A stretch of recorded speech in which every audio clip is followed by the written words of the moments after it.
Pagi Bapak Ibu Saudara yang kasih Tuhan, Shalom. Shalom. Nah, kita akan memulai ibadah KU2 pagi hari ini. Saya undang Bapak Ibu Saudara untuk bangkit berdiri.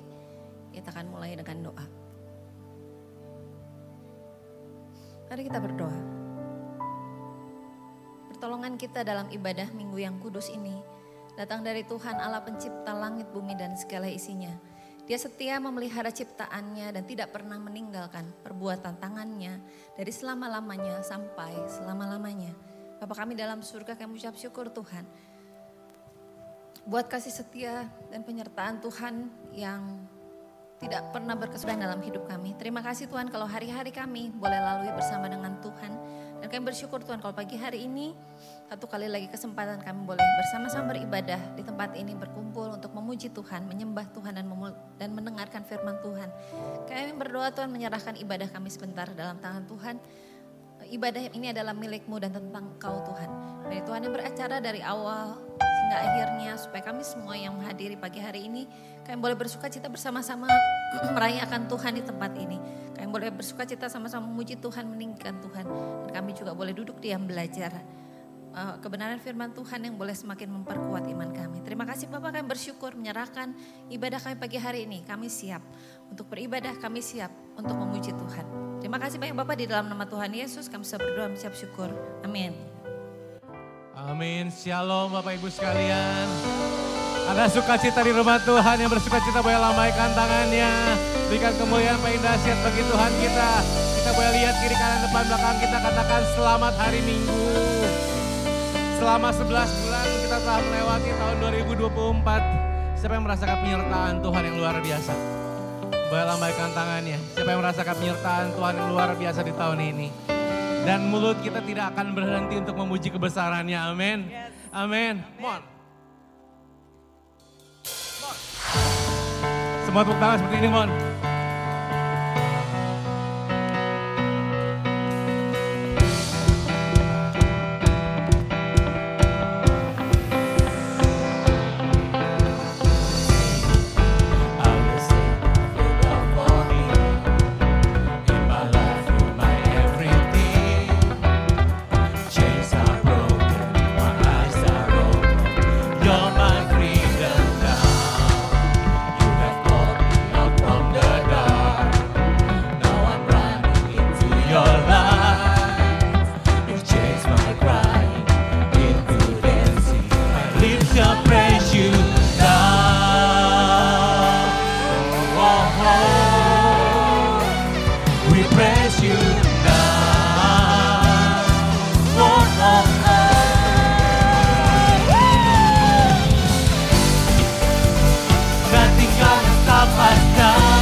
Praise you now.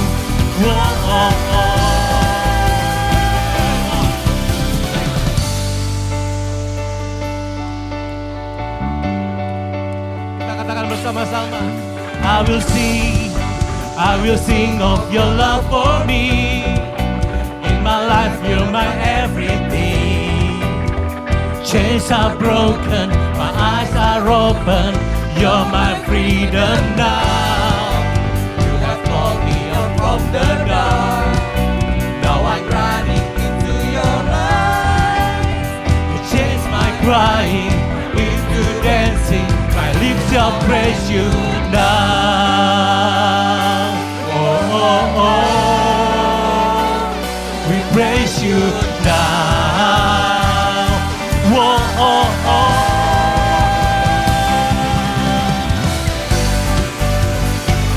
Gonna stop us now. Nothing gonna stop us now. From praising, from praising you. Nothing gonna stop us now.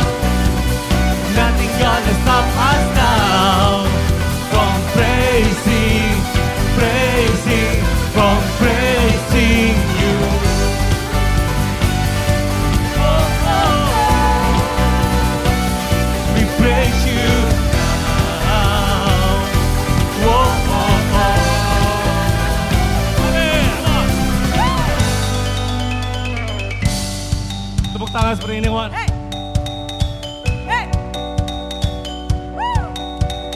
Tidak ada mulut yang tertutup. Kita akan menyembah Allah kita yang luar biasa. Mau sing. Praise you forever. Praise you forever. With everything in me, praise the name of Jesus. I praise you forever. I praise you forever. With everything in me, praise the name of Jesus. I praise you forever. I praise you forever.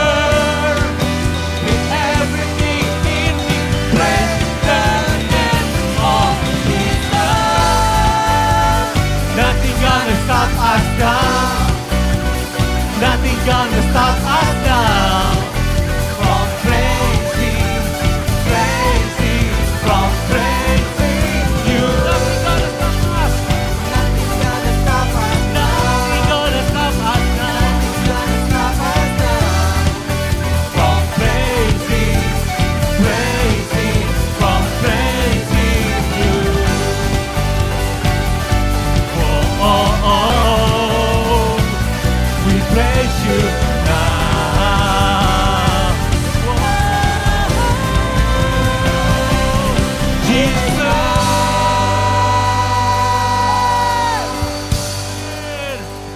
Amin. Ada sebuah lagu baru Bapak Ibu sekalian. Kita akan belajar lagu ini bersama-sama. Kita akan ikutin gerakan singers ya. Kita akan merasakan bahwa Tuhan kita adalah sumber sukacita kita. Amin. Siapa yang merasakan itu lambaikan tangannya. Kita akan belajar lagu baru ini dengan penuh sukacita. Amin.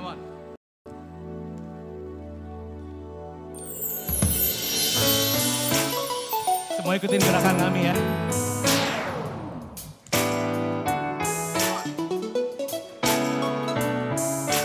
Say. Kau satu penuh kasih, dua penuh hikmat, tiga penuh kuasa. Kau mulia, kau ada waktu suka, ada waktu duka. Kau setia dan selalu bersamaku. Kau membuatku tersenyum, membuatku tertawa, membuatku bahagia. Oh, say Jesus. Yesus, kaulah sahabat, selalu hadir setiap saat.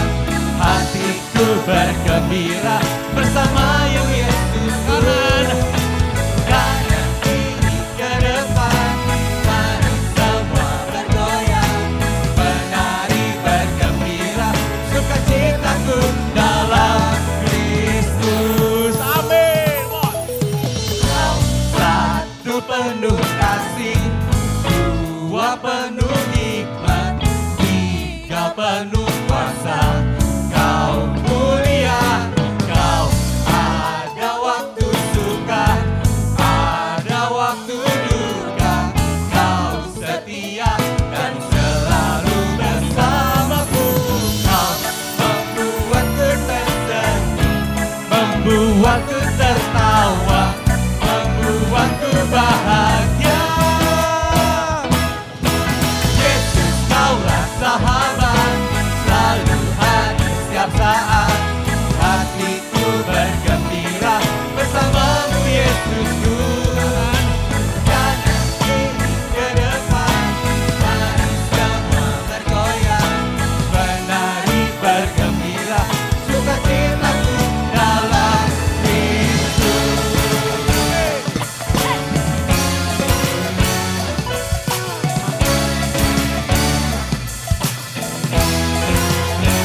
Mau lihat tangannya yang bersukacita karena Yesus sampaikan seperti ini. Amin. Dia hadir tempat ini. Amin.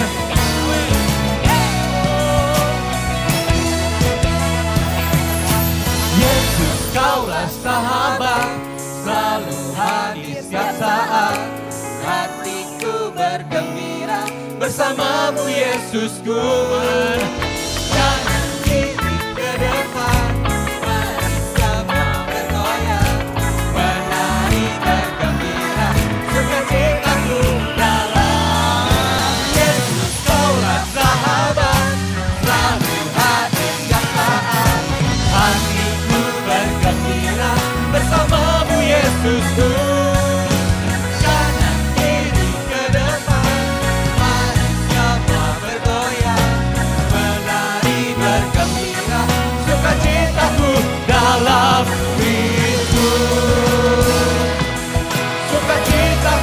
dalam Kristus. Sukacitaku dalam Kristus. Hati kami limpah dengan syukur, mulut kami limpah dengan syukur. Karena penyertaan-Mu Tuhan sepanjang kehidupan kami, sepanjang 11 bulan di tahun 2024 ini Tuhan. Kau sumber sukacita kami, Kau sumber pengharapan kami. We worship you Lord, we worship you Jesus.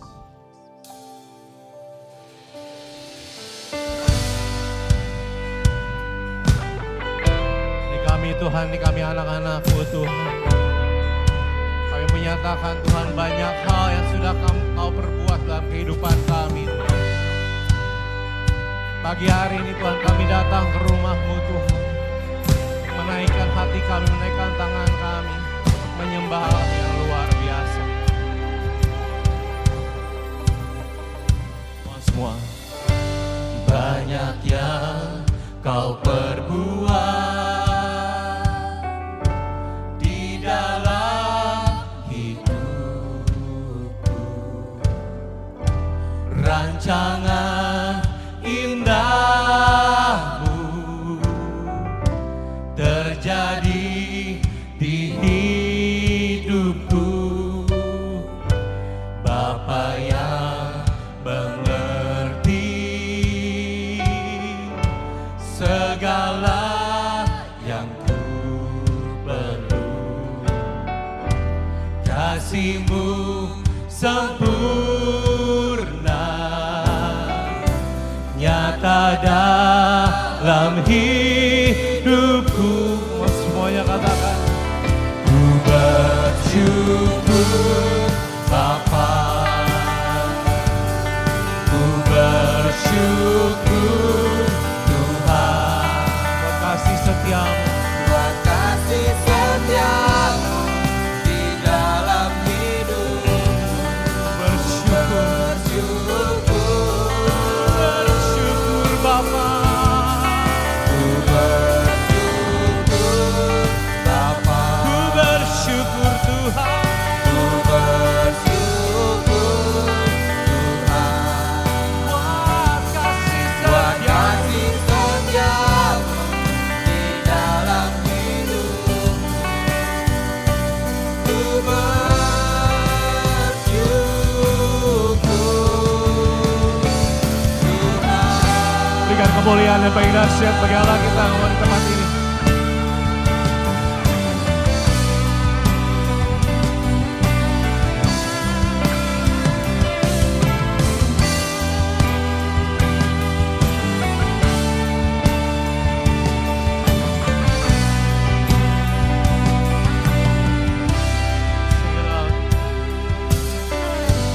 Banyak yang Kau perbuat di dalam hidupku. Rancangan indahmu terjadi di hidupku. Bapa yang mengerti Bapa yang mengerti semua yang ku perlu. segala yang ku perlu. Kasih-Mu sempurna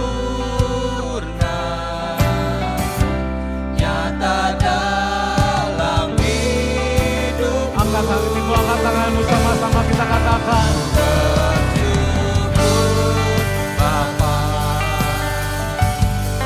ku bersyukur Tuhan. Buat kasih setiamu, Buat kasih setiamu di dalam hidupku.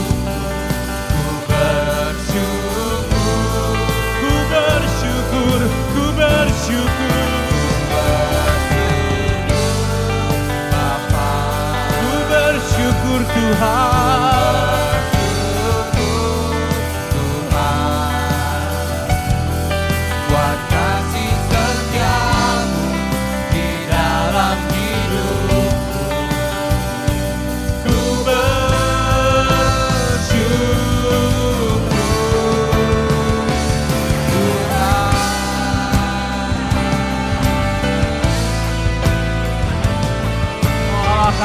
luar biasa Tuhan.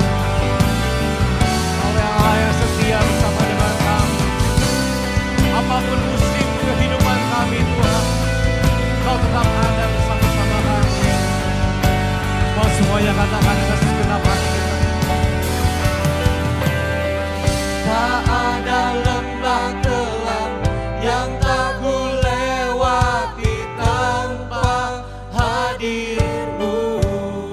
Hatiku Tuhan, hatiku takkan gentar, sebab ku tahu tangan-Mu yang menopangku.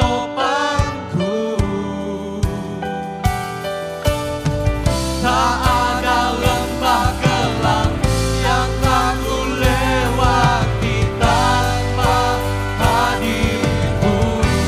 hatiku Tuhan, Hatiku takkan gentar, sebab ku tahu tangan-Mu yang menopangku.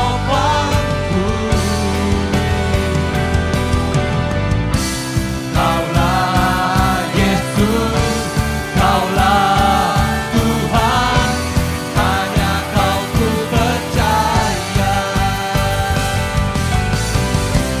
Kaulah Yesus, Kaulah Tuhan, harapan hidupku.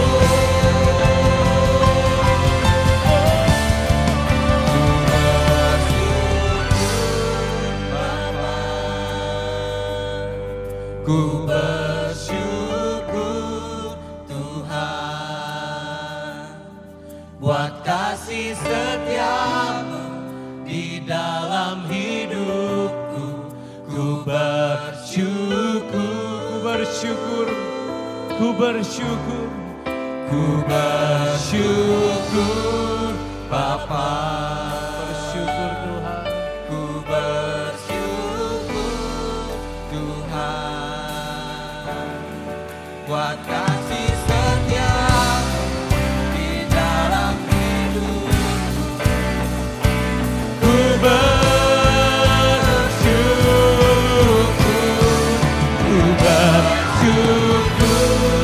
Bapa. ku bersyukur Tuhan. Buat kasih setiamu di dalam hidup kami.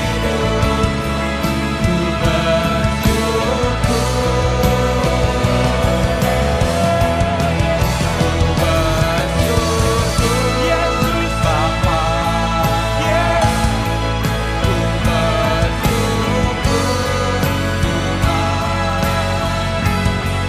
Buat kasih setiamu di dalam hidupku.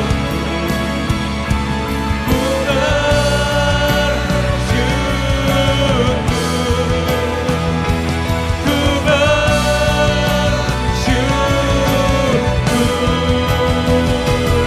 Tuhan. Berikan kemuliaan dan dahsyat bagi Allah kita. Dia Allah yang hidup, Dia Allah yang mengatasi segala musim kehidupan kita. Dia Allah yang mengatasi segala rintangan dalam kehidupan kita. Dia Allah yang setia, Dia Allah yang sangat setia. Worship you Lord. Kami menyembah-Mu Tuhan, kami menyembah-Mu. Kau Allah yang baik, Kau Allah yang baik, Kau Allah yang baik, Tuhan. We come to worship you, Lord. We come to worship you, Jesus. We come to adore you, Lord. We come to adore you, Lord Jesus.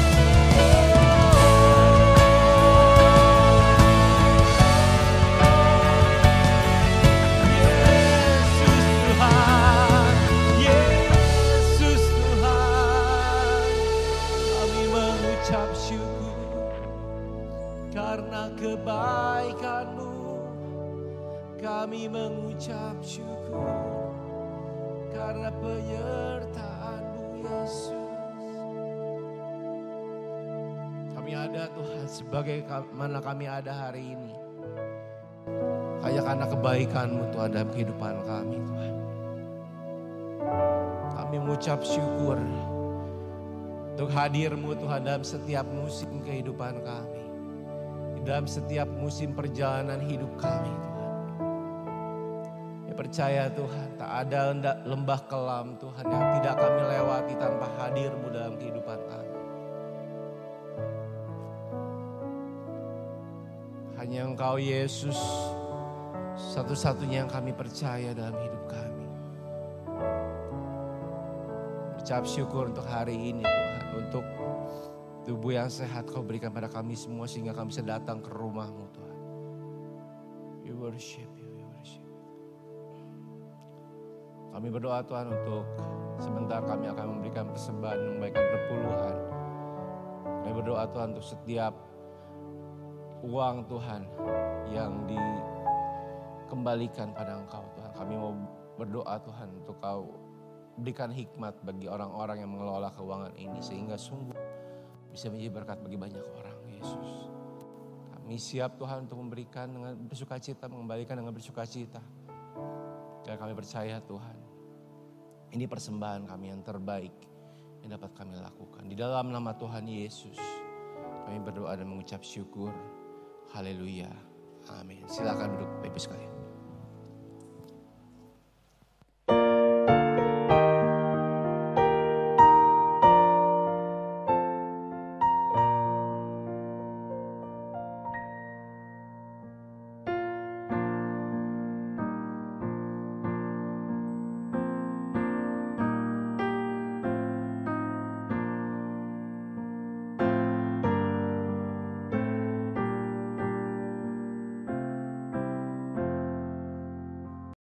Ya, puji Tuhan saudara, pagi hari ini kita akan mengucap syukur bersama-sama pada Tuhan karena Tuhan telah menambahkan seorang putra, seorang putri pada satu keluarga jemaat Gereja Rehoboth. Puji Tuhan. Kita tahu bersama-sama bahwa Gereja Rehoboth tidak membaptis anak-anak. Karena firman Tuhan jelas sekali berkata bahwa anak-anak itu dibawa kepada Yesus supaya anak itu diserahkan ke dalam tangan Yesus supaya didoakan. Dan itu yang kita lakukan di Gereja Rehoboth. Setiap anak-anak yang Tuhan anugerahkan dalam kehidupan keluarga kita serahkan pada Tuhan. Supaya Tuhan sendiri yang akan menjaga dia. Dua tangan yang tidak kelihatan. Tapi yang amat berkuasa. Menjaga, melindungi anak-anak kita. Dan kalau anak kita sudah diserahkan pada Tuhan, jangan sekali-kali dibawa kepada kuasa gelap. Kalau dia dalam keadaan sakit atau apapun juga, kita tahu bahwa dia adalah milik Tuhan, datang kepada Tuhan dan serahkan, berdoa kepada Tuhan, maka Tuhan akan pasti menolong.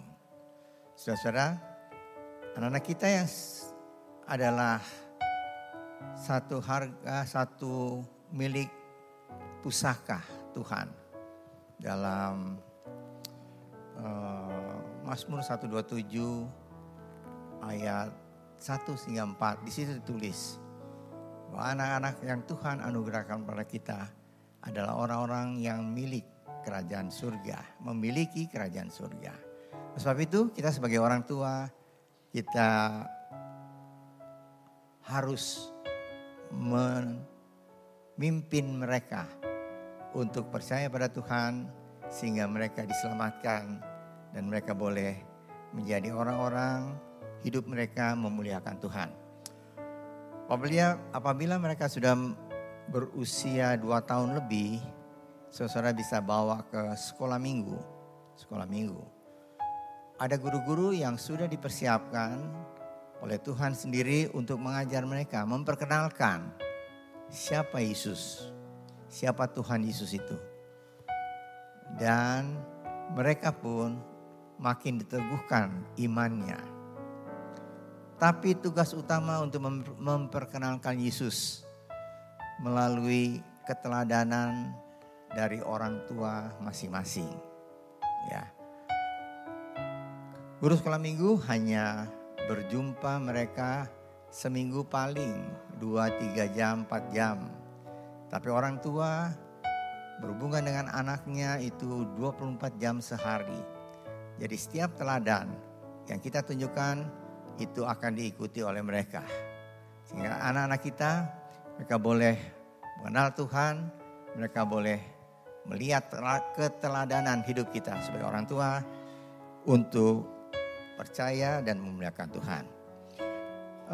Pagi hari ini saya akan mengundang anak Kalista Gwen Natalia untuk maju ke depan dengan nama orang tua Felix dan Christina Kurniawan. Saya undang untuk kita berdiri bersama-sama. Kita menyanyi satu kur, yaitu Ku Serahkan, Ku Serahkan.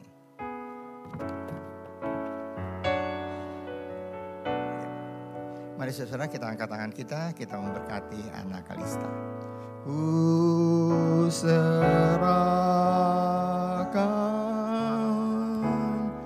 ku serahkan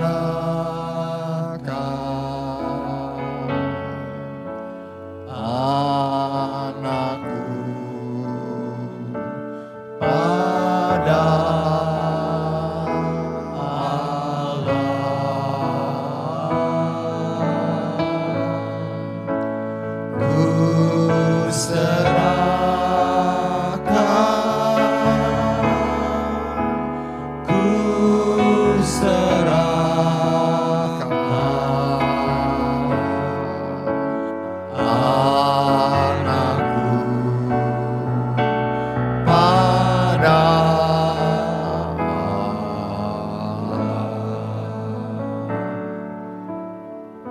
Bapa kami dalam surga, hamba menyerahkan anak Kalista ke dalam tangan Tuhan. Dia adalah milik Tuhan. Mari Tuhan, mulai saat ini, dalam nama Allah Bapa, Anak dan Roh Kudus, anak Kalista hamba serahkan ke dalam tangan Tuhan. Dan dia menjadi milik Tuhan, dia dalam penjagaan Tuhan. Lebih dari apa yang dapat orang tua lakukan dalam pemeliharaannya, Engkau akan menuntun memelihara anak ini mulai sekarang. Sampai berapa lama dia ada dalam dunia ini, hidupnya boleh memuliakan Tuhan, menjadi berkat bagi sesama, menghormati orang tua, dan menerima Yesus sebagai juru selamat, dan dia diselamatkan. Terima kasih Bapa. Kami berdoa untuk kedua orang tuanya, untuk Felix dan Christina. Tuhan memberikan hikmat dari surga untuk mendidik anak Kalista menjadi anak yang sungguh-sungguh mengasihi Tuhan. Terima kasih Bapa. Mulai sekarang kuasa iblis tidak berhak lagi dalam kehidupan anak Kalista, karena dia adalah milik Tuhan. Terima kasih Bapa. Dalam nama Tuhan Yesus Kristus kami sudah berdoa dan mengucap syukur. Amin. Silakan duduk saudara.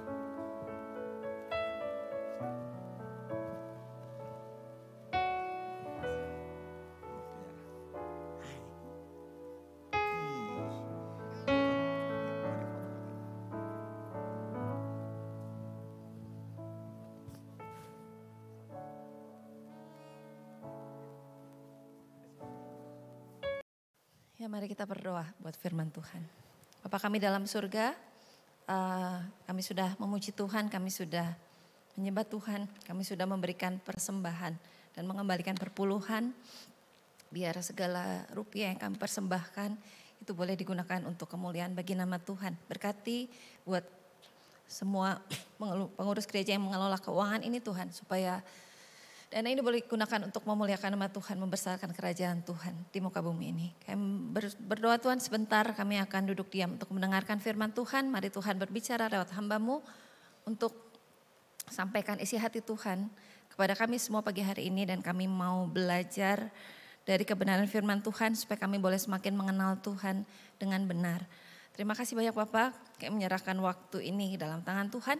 Di dalam nama Tuhan Yesus kami bisa berdoa ucap syukur. Amin. Boleh sekali lagi ya, shalom. Oke, sekarang kita sudah memasuki bulan Desember, minggu kedua.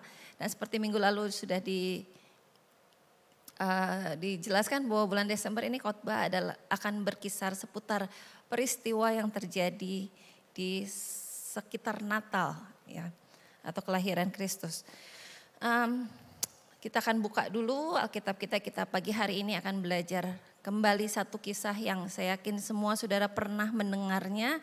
Tapi mari kita akan kembali belajar dari kisah ini dan kita akan mendapatkan pesan rohani dari Tuhan untuk kita boleh semakin mengenal Tuhan dengan benar ya. Di Lukas 2 ayat 8 sampai 14 nanti akan dibantu ditayangkan. Judulnya adalah tentang gembala-gembala. Ya, semua pasti saudara pernah belajar tentang kisah ini, pernah mendengar tentang kisah ini ya.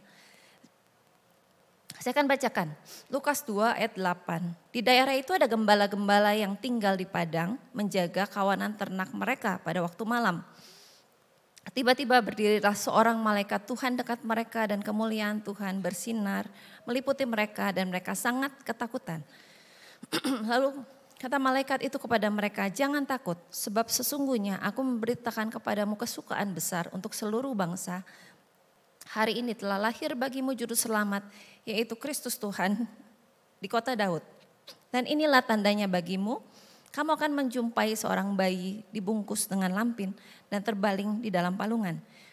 Dan tiba-tiba tampaklah bersama-sama dengan malaikat itu sejumlah besar bala tentara surga yang memuji Allah. Katanya, kemuliaan bagi Allah di tempat yang maha tinggi dan damai sejahtera di bumi di antara manusia yang berkenan kepadanya. Ya, judul firman Tuhan pagi hari ini adalah kemuliaan kelahiran Kristus membawa damai. Ya, saudara kita baca dari perikop yang tadi, cerita tadi, kisah tentang gembala di padang. Sudah tentu semua tahu ya, ketika satu malam gembala sedang menjaga ternaknya di padang, lalu ada malaikat datang dan malaikat memberitakan tentang kelahiran Kristus. Hari ini telah lahir bagimu juru selamat yaitu Kristus Tuhan di kota Daud. Lalu bukan hanya sampai situ, tapi kemudian tampak sejumlah besar malaikat yang bersama-sama memuji Allah dan mengatakan bahwa kemuliaan bagi Allah di tempat yang maha tinggi dan damai sejahtera di bumi di antara manusia yang berkenan kepadanya. Nah saudara, isu tentang damai sejahtera ini adalah isu pertama yang dibawa malaikat ketika malaikat bercerita tentang kelahiran Kristus. Ya, kemuliaan bagi Allah tempat maha tinggi dan damai sejahtera di bumi. Damai sejahtera ini adalah isu yang pertama yang malaikat sampaikan kepada gembala ketika malaikat memberitakan tentang kelahiran Kristus. Kenapa sih berita tentang damai sejahtera ini menjadi satu hal yang penting pada masa itu? Perlu kita ketahui, perlu saudara ketahui bahwa pada masa itu bangsa Israel sedang di bawah penjajahan bangsa Romawi. Ya, jadi bangsa Israel itu sedang dijajah. Dan mereka, bangsa itu mengalami kesulitan dan penindasan yang berat. Yang mengakibatkan kehidupan mereka itu sulit. Ya, namanya bangsa dijajah itu kan sulit, begitu ya. Ada kesulitan. Jadi berita tentang damai sejahtera itu adalah satu berita tentang sukacita. Atau tentang berita satu pengharapan bagi mereka, bagi bangsa yang terjajah itu. Nah gitu ya. Jadi pagi hari ini memang fokus kita dari semua ayat yang kita baca adalah tentang damai sejahtera di bumi di antara manusia yang berkenan kepadanya. Yang adalah isu pertama yang disampaikan oleh malaikat. Gitu ya. Saya ingat waktu SD, saya pernah main drama Natal. Saudara pasti pernah lihat ya drama sekolah minggu waktu itu. Saya kelas 3 atau 4 SD. Kenapa itu berkesan? Karena selama hidup pelayanan saya cuma 2 kali main drama. 1 kali waktu sekolah minggu, 1 kali waktu tunas remaja. Sudah cukup. Tidak mau lagi saudara, karena saya sadar bahwa drama bukan talenta saya. Biarkan buat yang lain saja begitu ya. Jadi kenapa waktu SD itu drama itu berkesan sekali? Karena saya jadi malaikat. Ingat banget. Kenapa senang jadi malaikat? Karena kalau buat anak SD, jadi malaikat tuh menyenangkan, pakai baju putih saudara, kayak princess begitu ya. Putih panjang, saya masih ingat bajunya. Terus pakai lingkaran putih, kan malaikat biasanya suka ada lingkaran putih gitu ya. Terus kita bawa sayap, sayapnya sayap besar, berbulu gitu, terus digendong begitu. Jadi seneng sekali karena jadi princess. Begitu ya. Terus biasa kan drama Natal ada jadi Maria, Yusuf, ada jadi orang Majus, gembala, bawa domba begitu ya. Tentu dombanya bukan domba beneran. Cuma saya ingat waktu saya main drama itu, tugas saya, kerjaan saya selama itu cuma satu. Saya berdiri di sana, di sini ada palungan kecil. Lalu selama drama, sepanjang drama, peran saya cuma pegang tongkat dan saya cuma berdiri begini doang, begini saja. Tidak ada pergerakan lain, tidak ada kata-kata lain, cuma begini saja dan diam sepanjang drama. Tapi untuk peran yang cuma begini doang latihannya 2 bulan, saudara. Tiap minggu berdiri di sana, berdiri gini doang, udah gitu doang gitu ya. Tapi itu berkesan karena ya buat anak sekolah itu menyenangkan gitu, seneng main drama gitu ya. Yang lain kan ada Maria, Yusuf, malaikat di ujung doang dan berdiri gini doang. Tapi itu berkesan buat saya dan saya ingat sekali judul drama waktu itu adalah Kelahiran Kristus Membawa Damai. Persis seperti judul khotbah hari ini, persis. Lalu ketika saya ingat itu lalu saya berpikir, oh artinya sejak hampir 40 tahun yang lalu ketika saya main drama sampai sekarang. Judul Kelahiran Kristus Membawa Damai itu adalah judul yang sering dikhotbahkan, betul ya? Kalau Bapak Ibu cari khotbah Natal di YouTube atau di browsing dan lain sebagainya, judul ini adalah satu judul yang klasik yang sering sekali Natal membawa damai, Kelahiran Kristus membawa damai. Itu sering dan banyak sekali khotbah yang mengambil judul ini. Tetapi sekarang pertanyaannya adalah apakah damai sejahtera yang malaikat beritakan itu sudah dirasakan belum oleh kita? Apakah judul Natal membawa damai itu cuma sekedar satu slogan saja yang hanya untuk itu tema Natal saja? Atau sejak 30 tahun lalu sampai sekarang setiap Natal kita dengar Kelahiran Kristus membawa damai itu cuma berlaku pada saat Natal aja? Karena pada kenyataannya kan kita lihat dunia kita nggak damai. Betul ya? Perang masih ada. Pertikaian antara negara masih ada. Sekarang Korea Selatan lagi ramai ya akhir-akhir ini. Begitu kan? Karena kemarin sempat darurat militer dan lain sebagainya. Bukan cuma antar negara. Kehidupan kita saja, keluarga kita. Ada yang nggak pernah berantem di rumah. Ada yang nggak pernah berselisih di rumah. Entah dengan pasangan, entah dengan orang tua, entah dengan adik kakak, entah dengan pegawai, ada yang gak pernah bertengkar. Saya pikir gak ada. Semua orang pernah berselisih. Sekarang dunia pun sedang tidak damai. Beberapa negara damai, beberapa negara tidak. Jadi damai seperti apa yang diberitakan? Damai sejahtera seperti apa yang dibawa ketika Yesus lahir? Dulu saya sempat berpikir, jadi ternyata kegelisahan tanda kutip saya soal damai sejahtera bukan cuma baru sekarang. Ketika saya mengingat ada beberapa tahun lalu juga kalau mau deket Natal biasanya kita nonton ada film-film di TV kan atau di online begitulah. Yang bercerita tentang suasana Natal. Biasanya kan rumah tuh kalau Christmas apalagi kalau film-film di barat begitu ya. Dekornya Christmas banget lah. Terus keluarga ngumpul gitu dengan senang makan-makan gitu. Dekoran ada pohon Natal, ada tukar kado. Saya sempat berpikir kayaknya Natalnya pas waktu itu aja. Kayaknya waktu pas ngumpul aja itu. Udah itu ya sudah. Udah tahun baru ya sudah. Semua kembali hidup seperti masing-masing. Apakah damai seperti itu? Begitu yang Tuhan mau berikan lewat kedatangannya. Padahal seperti tadi saya bilang sejak Natal pertama damai sejahtera itu adalah isu pertama yang disampaikan oleh malaikat. Artinya ada hubungan atau ada korelasi yang erat antara kelahiran Kristus dengan damai sejahtera di bumi di antara manusia yang berkenan kepadanya. Nah sekarang yang jadi pertanyaan adalah kalau kita, saya nggak bilang saudara, saya juga refleksi buat saya juga. Kalau kita belum merasakan damai sejahtera itu dalam hidup kita, apa yang salah? Siapa yang salah? Kan Yesus sudah lahir dan dia sudah bawa damai sejahtera buat kita. Siapa yang salah? Itu satu hal yang sangat disayangkan kalau kita berpikir bahwa hidup saya nggak pernah damai sejahtera nih. Damai sejahtera adalah saya menunggu ketika semua baik-baik saja. Mungkin ketika keluarga baik-baik saja, dunia baik-baik saja baru itu damai sejahtera. Sangat disayangkan kalau kita tidak menikmati damai sejahtera yang sebetulnya Tuhan sudah berikan ketika Yesus lahir di dunia. Seperti kita punya HP canggih dengan fitur-fitur yang canggih tetapi kita cuma bisa pakai buat WA dan telepon saja.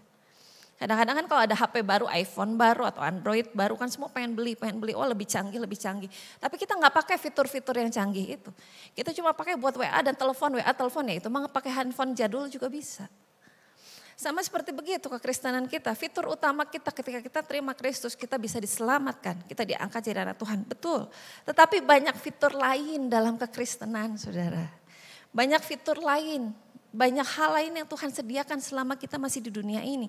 Dan itulah gunanya untuk kita belajar firman Tuhan. Untuk kita mengenal firman Tuhan. Supaya kita bisa menikmati fitur-fitur lain yang ternyata Tuhan sediakan juga selama kita belum ketemu Tuhan nanti. Gitu ya. Nah pagi hari ini kita mau belajar tentang satu fitur tanda kutip. Yaitu damai sejahtera. Kalau tadi pertanyaan saya adalah kenapa damai sejahtera itu belum dirasakan? Mungkin karena pengertian kita yang salah. Sini katakan damai sejahtera bukan hanya berarti ketiadaan perang, tekanan dan masalah hidup. Damai sejahtera bahasa aslinya adalah shalom. Betul, kita selama ini berpikir seperti tadi. Kalau damai itu nggak ada perang, nggak ada tekanan, nggak ada masalah hidup baru saya bisa damai. Itu betul saudara, itu betul. Tetapi pengertian damai sejahtera itu hanya tipis saja. Banyak pengertian yang jauh lebih dalam dibanding cuma sekedar nggak ada perang, tidak ada tekanan, tidak ada masalah hidup. Kalau hanya pengertian yang tadi artinya kita sangat tergantung oleh keadaan dunia, betul? Kan dunia perang, saya nggak bisa damai, saya nggak bisa mengatur perang.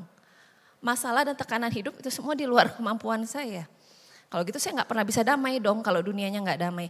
Ternyata damai sejahtera bukan hanya sekedar ketiadaan perang, ketiadaan tekanan atau masalah hidup. Tetapi lanjutnya, damai sejahtera berarti hubungan yang harmonis dengan Allah, dengan diri sendiri dan dengan sesama. Ya, kalau kita mau menikmati damai sejahtera, kita harus punya hubungan yang harmonis dengan Allah, dengan diri sendiri dan sesama. Itulah mendasari damai sejahtera dalam hidup kita. Dan hubungan yang harmonis ini dengan Allah, diri sendiri dan sesama itu bisa diusahakan oleh kita. Tidak tergantung oleh keadaan dunia. Tapi setiap saudara bisa mengusahakan supaya saudara mempunyai damai dalam hidup kita. Mari kita belajar yang pertama. Berdamai dengan Allah. Next slide-nya. Oke. Kita sudah belajar bulan lalu tentang dosa. Yaitu dosa memisahkan hubungan manusia dengan Allah. Ya, sejak manusia jatuh dalam dosa, hubungan manusia dengan Tuhan itu terputus. Itu menyebabkan satu kegelisahan dalam hidup manusia karena ada ruang kosong dalam batinnya yang cuma bisa diisi oleh Tuhan. Dan manusia pun menyadari bahwa kemampuan mereka terbatas, gitu ya. Kemampuan mereka terbatas. Mereka ada satu kuasa di luar kekuatan manusia yang mengatur semuanya. Makanya timbul berbagai macam aliran dan kepercayaan dan agama. Kenapa dalam rangka itu semua dalam rangka usaha manusia untuk berhubungan dengan satu kekuatan yang lebih tinggi. Dengan dewanya, dengan Allahnya, dengan Tuhannya yang mereka sembah. Dan saya ingat waktu itu Pak Willem cerita bahwa setiap bentuk kepercayaan itu ada persembahan. Gitu ya, persembahan dalam rangka apa? Untuk kita berusaha berkenan kepada sesuatu yang kita sembah. Manusia berusaha berkenan untuk kepada sesuatu yang dia sembah. Dan beberapa minggu lalu juga Pak Tri juga khotbah bahwa padahal syarat untuk ketemu dengan Tuhan adalah kekudusan. Tanpa kekudusan tidak seorang dapat melihat Allah. Jadi semua usaha manusia untuk berhubungan dengan Allah itu semua sia-sia. Begitu ya. Dan karena usaha manusia itu sia-sia, harus inisiatifnya dari Tuhan. Karena usaha kita percuma. Kita mau berkenan pada Tuhan mau gimana caranya? Kita mau hidup kudus, menjaga tidak berdosa sama sekali gimana caranya? Semua usahanya harus dari Tuhan. Nah, inisiatifnya harus dari Allah. Nah, Natal adalah satu berita besar tentang inisiatif Allah yang datang ke dunia. Supaya manusia yang berdosa, yang percaya kepadanya bisa dikuduskan. Dan ketika kita dikuduskan, kita kembali terhubung dengan Allah. Dosa yang menyebabkan keterpisahan manusia dengan Allah itu semua diselesaikan dengan kedatangan Tuhan ke dunia ini. Bagi kita yang percaya kepadanya. Dan ketika setiap manusia terhubung kembali dengan Tuhan, Tuhan itu adalah sumber damai sejahtera yang sejati. Jadi ketika kita terhubung kembali dengan Tuhan sebagai sumber damai sejahtera, harusnya aliran damai sejahtera itu bisa mengaliri hati dan hidup kita. Saudara menangkap ya logikanya ya. Jadi usaha manusia sia-sia, dosa menyebabkan keterpisahan manusia dengan Tuhan. Manusia gak bisa berhubungan lagi dengan Tuhan. Setiap manusia berusaha untuk berhubungan dengan Allahnya lewat macam-macam cara, macam-macam agama dan kepercayaan. Dan semuanya sia-sia. Tidak ada seorang pun yang bisa kudus. Artinya tidak ada seorang pun yang bisa melihat Allah. Inisiatifnya harus dari Allah. Akhirnya Allah berinisiatif dengan Natal memberikan anaknya untuk lahir ke dunia, menghampiri manusia. Supaya kita semua yang menerimanya, kita semua bisa dikuduskan dan kita bisa ketemu dengan Tuhan. Berhubungan kembali dengan Tuhan. Dan ketika kita berhubungan kembali dengan Tuhan yang adalah sumber damai sejahtera, maka harusnya aliran damai sejahtera itu bisa mengaliri kita. Dan kita juga hidup sebagai orang yang dikuduskan, sebagai anak Tuhan yang kembali terhubung dengan Tuhan. Nah kalau misalnya sampai sekarang saudara merasa belum merasakan damai sejahtera, apa mungkin selama ini kita mencari sumber damai yang salah? Selama ini seperti tadi, saya baru merasakan damai kalau keluarga saya sudah adem-adem aja. Udah gak ada berantem di rumah baru saya damai. Saya baru merasa damai kalau tidak ada berita perang lagi. Bukan seperti begitu, itu sumber yang salah. Sumber yang benar untuk kita merasakan damai sejahtera adalah berdamai dengan Allah dulu. Allah adalah sumber damai sejahtera yang sejati, di mana aliran damai sejahteranya akan mengaliri hidup kita. Itu yang pertama. Lalu yang kedua, ya, ketika kita berdamai dengan Allah, itu aliran damai sejahtera memenuhi hidup kita, maka kita next step-nya, tahap yang kedua adalah kita bisa berdamai dengan diri sendiri. Pada dasarnya manusia itu sulit untuk berdamai dengan diri sendiri. Ya, kadang-kadang kita bisa melihat ada orang-orang yang tanda kutip belum selesai dengan dirinya, begitu ya. Jadi manusia itu pada dasarnya manusia itu sulit berdamai dengan diri sendiri. Kenapa? Karena yang sering terjadi, kita sering melihat kekurangan kita. Kita memang kurang, kita banyak kekurangan.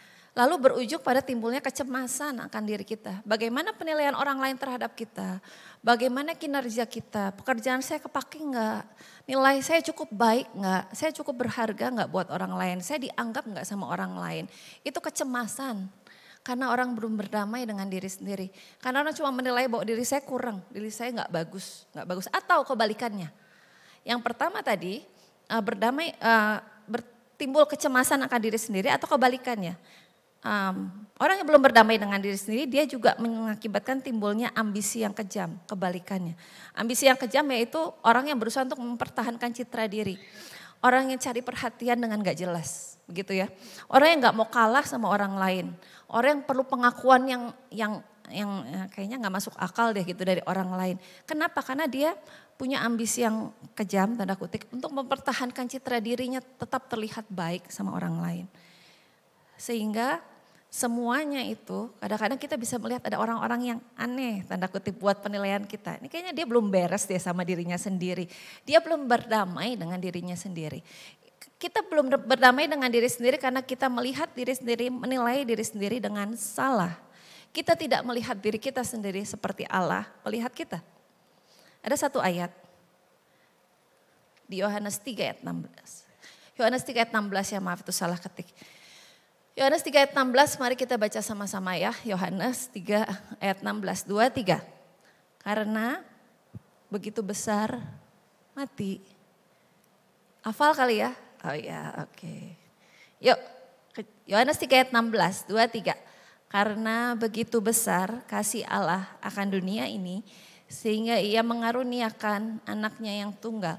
Supaya setiap orang yang percaya tidak binasa, melainkan beroleh hidup yang kekal. Ya, karena begitu besar kasih Allah akan kita, maka Allah mengaruniakan anaknya yang tunggal. Anak yang tunggal adalah milik yang paling berharga.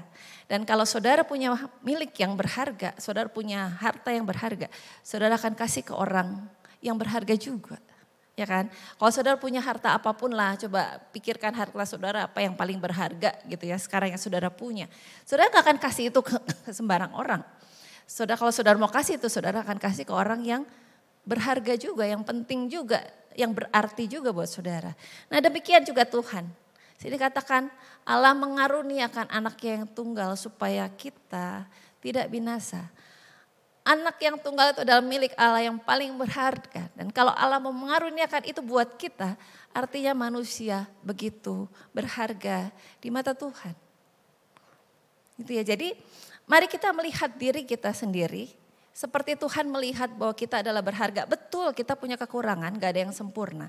Tapi hidup kita itu berharga di mata Tuhan. Artinya hidup kita itu mulia. Kita tuh orang-orang yang berharga. Kita tuh bukan orang-orang yang jelek, yang cuma punya kekurangan, enggak. Tapi kita berharga. Sampai Allah mau memberikan anaknya lewat Natal lahir ke dunia untuk menebus dosa kita.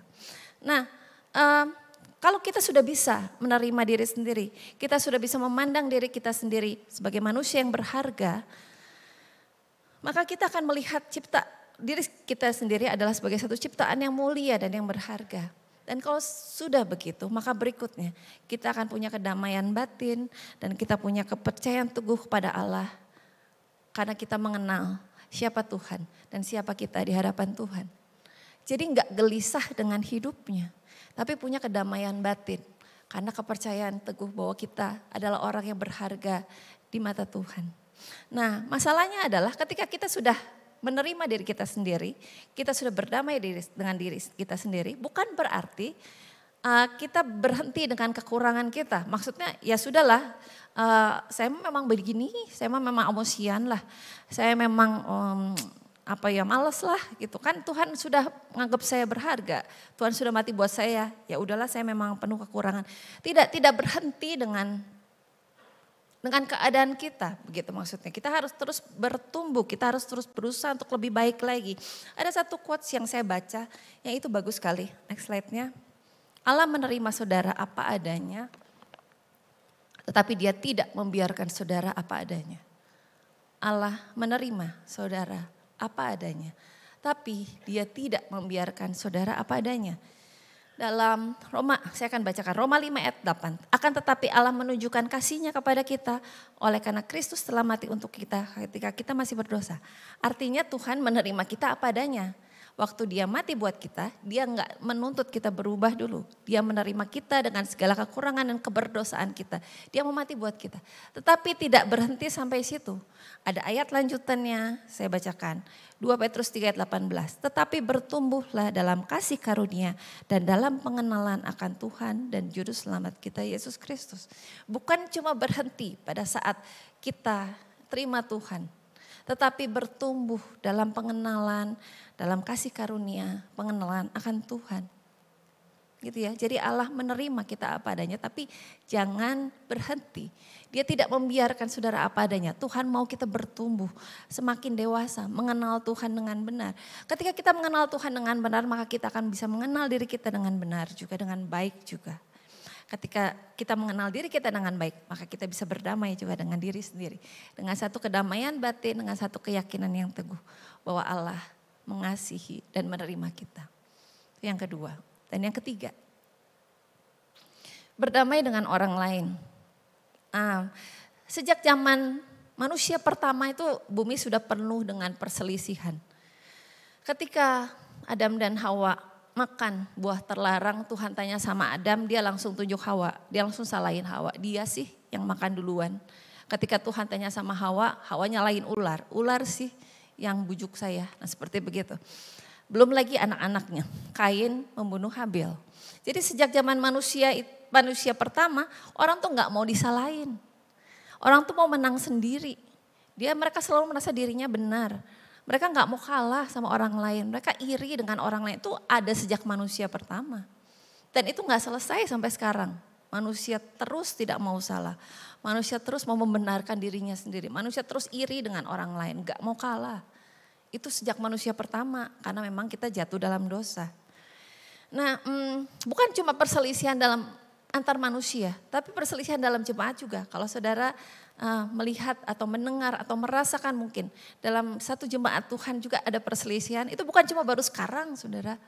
Sejak zaman perjanjian baru itu juga sudah ada. Jadi ada surat Paulus kepada jemaat di Roma. Waktu itu jemaat di Roma itu terdiri dari orang-orang Yahudi. Orang Yahudi itu sudah beriman pada Kristus, lalu ada orang-orang yang kafir nih yang bertobat nih. Dan orang non-Yahudi ini gabung masuk jadi satu jemaat di Roma, gabung Yahudi sama non-Yahudi. Masalahnya adalah dua-dua ini punya mungkin kebiasaan yang berbeda gitu, pengertian yang berbeda. Nah orang Yahudi itu mereka mengutamakan soal makan, mereka hati-hati soal makan. Mana yang boleh dan mana yang tidak boleh. Dan orang-orang Yahudi itu mereka menjunjung tinggi atau mementingkan sekali hari-hari suci. Hari-hari suci dalam keagamaan. Sementara orang kafir ini, orang non-Yahudi yang baru bertobat dan masuk ke dalam jemaat, jadi satu jemaat. Orang kafir itu mereka santai banget soal makanan. Mereka boleh makan apa saja dan mereka berpikir, mereka juga tidak terlalu mengagungkan atau mengutamakan hari-hari perayaan, hari-hari suci. Dan itu jadi satu dalam jemaat. Dan itu menimbulkan satu perselisihan karena yang satu menganggap ini penting, yang satu menganggap ini enggak penting dan lain sebagainya. Sampai perbedaan ini dalam satu jemaat ini menimbulkan satu perselisihan atau pertentangan secara teologis maupun praktis. Sampai kalau saudara baca ada satu bab khusus di kitab Roma di mana Paulus menuliskan, mendesak kedua belah pihak untuk saling menerima dan menghindari perselisihan. Jadi perselisihan dalam jemaat itu juga bukan baru sekarang. Saya akan bacakan dulu ayatnya.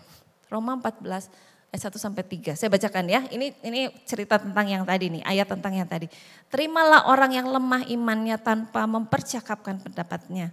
Yang seorang yakin bahwa ia boleh makan segala jenis makanan. Tetapi orang yang lemah imannya hanya makan sayur-sayuran saja.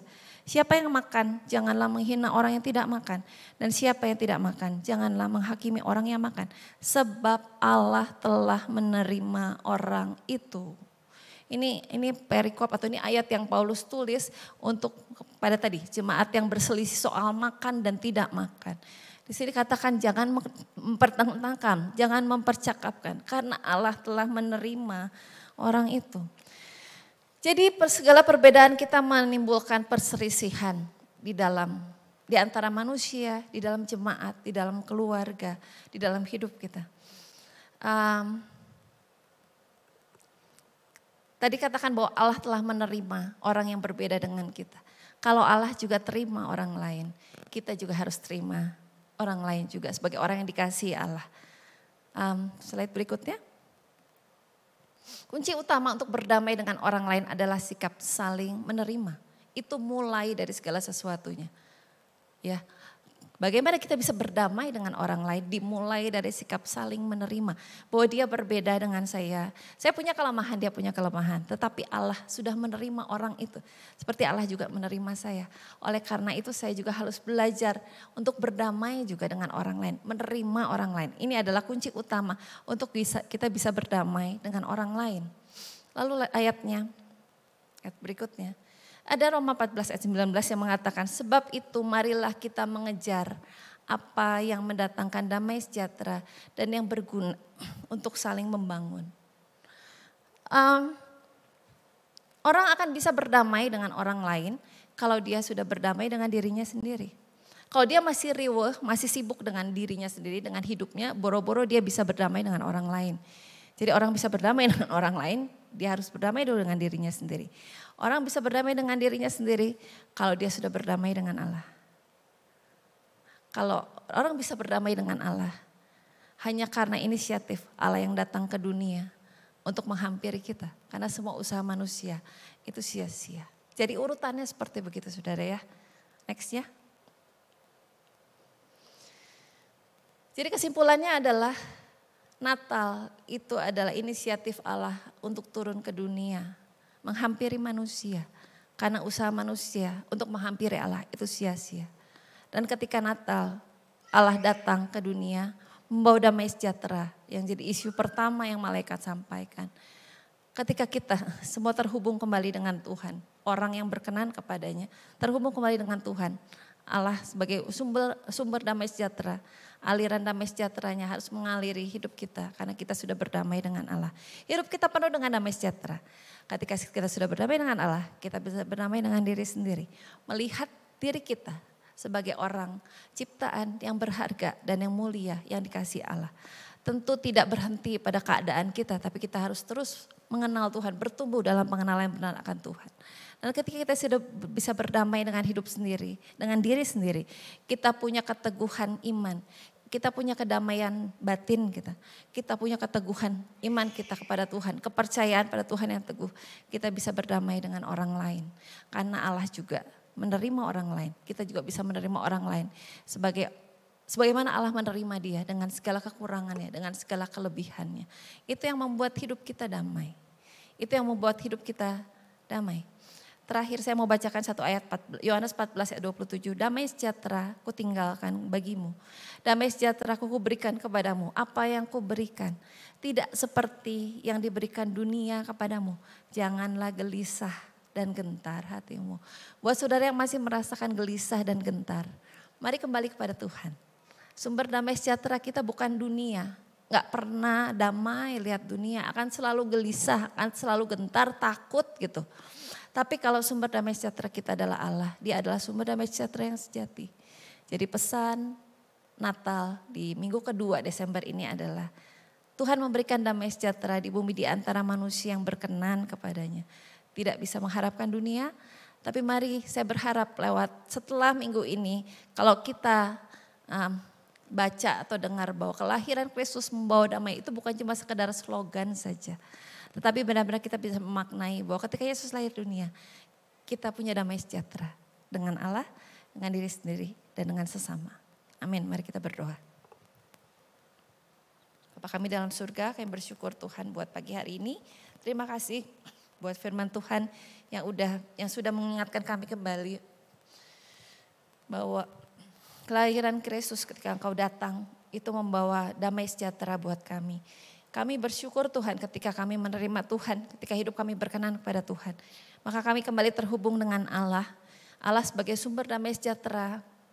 Sehingga aliran damai sejahtera itu boleh dirasakan, mengalir, memenuhi hati dan hidup kami.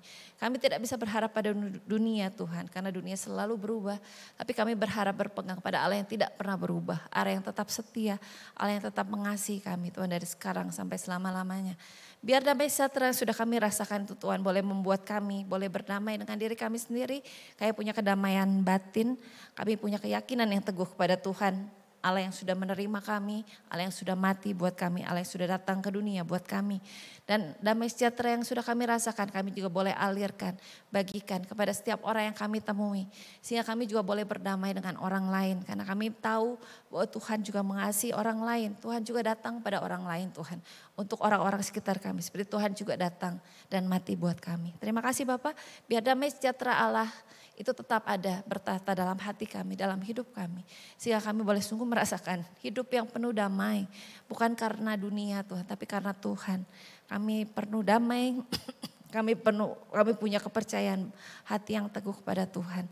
Allah yang luar biasa, Allah yang mengasihi kami. Meteraikan Tuhan firman Tuhan pagi hari ini dalam hati kami, biar hidup kami boleh dipenuhi dengan damai sejahtera dan sukacita. Terutama menyambut Natal ini Tuhan. Supaya damai sejahtera dan sukacita yang sejati boleh memenuhi hati dan hidup kami. Dan boleh kami bagikan buat orang lain. Terima kasih banyak Bapak, kami bersyukur Tuhan namamu berhenti bicara. Tapi biar Roh Kudus yang memimpin selalu hidup kami setiap hari. Terima kasih banyak Bapak, di dalam nama Tuhan Yesus kami bisa berdoa dan ucap syukur. Haleluya. Amin.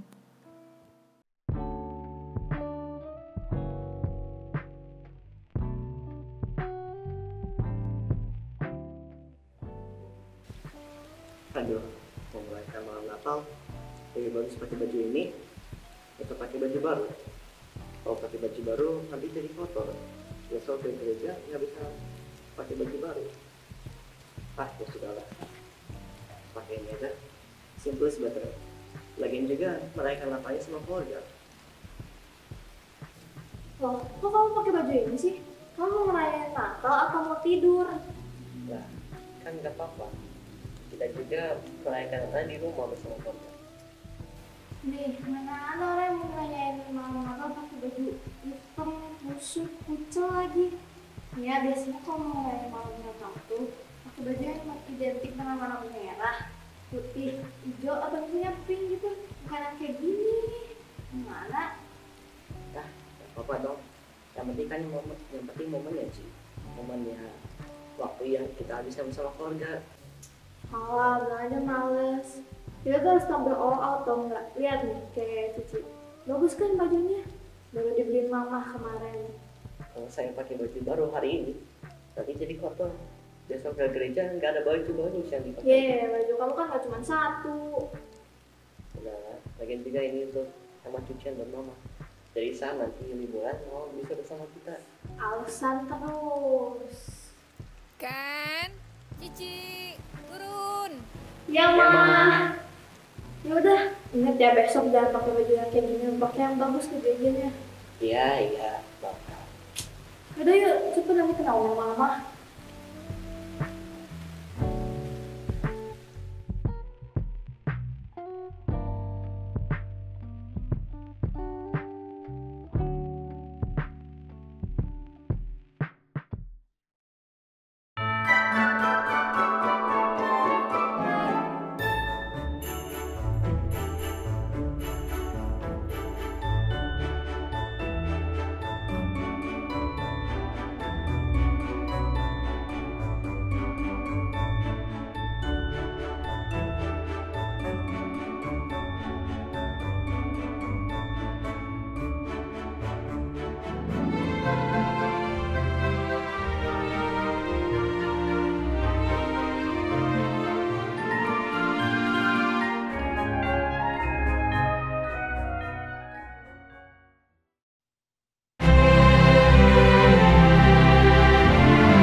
Ya, puji Tuhan saudara, kita sudah mendengar firman Tuhan tentang Natal.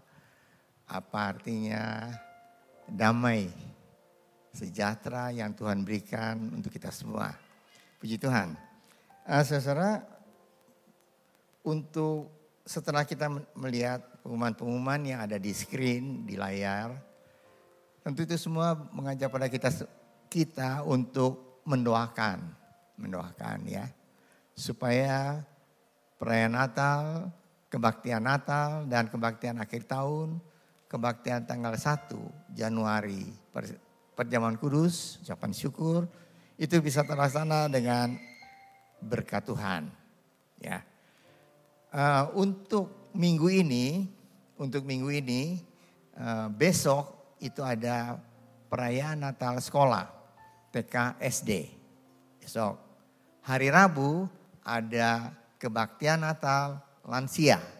Tentu saudara yang lansia dan juga yang mau mengantar lansia, ya, saudara boleh datang jam 3 sore di basement. Jam 3 sore di basement. Ya, kita doakan supaya berkat Natal akan diterima oleh setiap saudara-saudara kita yang mengunjungi atau menghadiri kebaktian Natal dan perayaan Natal. Saudara, envelope persembahan syukur tetap ada di depan.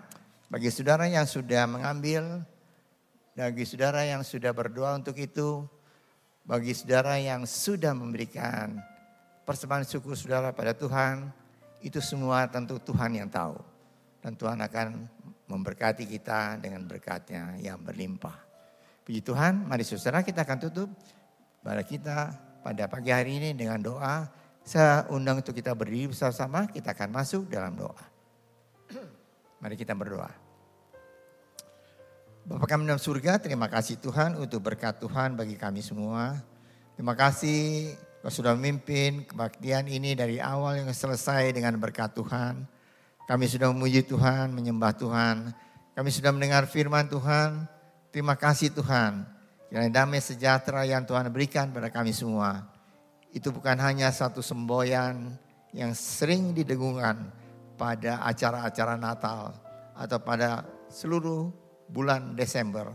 Tapi itu menjadi milik kami bersama. Karena damai sejahtera yang sejati ada dalam hati kami masing-masing. Terima kasih Bapa. Kami pada hari ini juga hamba-Mu berdoa untuk saudara-saudara yang sudah memberikan persembahan, mengembalikan perpuluhan yang Tuhan punya. Mari Tuhan ajar pada kami untuk memberikan yang terbaik. Karena Tuhan sudah memberikan yang terbaik oleh kami.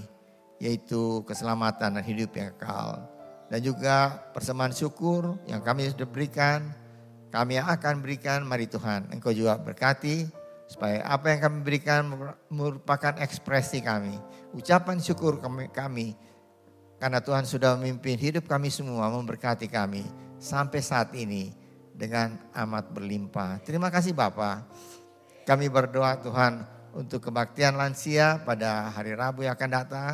Kiranya Tuhan sini akan memimpin sehingga setiap saudara yang hadir boleh mendapat berkat melalui kebaktian Natal ini. Terima kasih Bapa untuk berkat Tuhan. Kami Tuhan akan masuk dalam minggu yang baru berjalan bersama dengan Tuhan. Engkau sendiri akan memberkati kami semua baik secara pribadi, keluarga kami, usaha kami, pekerjaan kami dan juga pendidikan anak-anak kami semua. Terima kasih Bapa untuk berkat Tuhan. Kami percaya Tuhan Kau sudah mendengar doa kami dan ucapan syukur kami ini. Yang kami naikkan dalam nama Tuhan Yesus Kristus menjadi juru selamat kami yang hidup.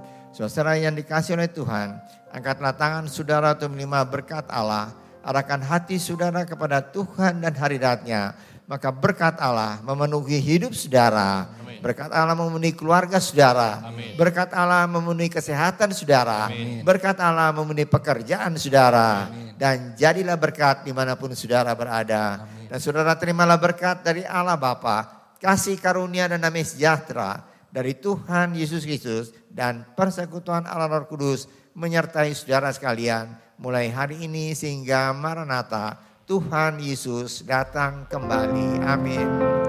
Bapa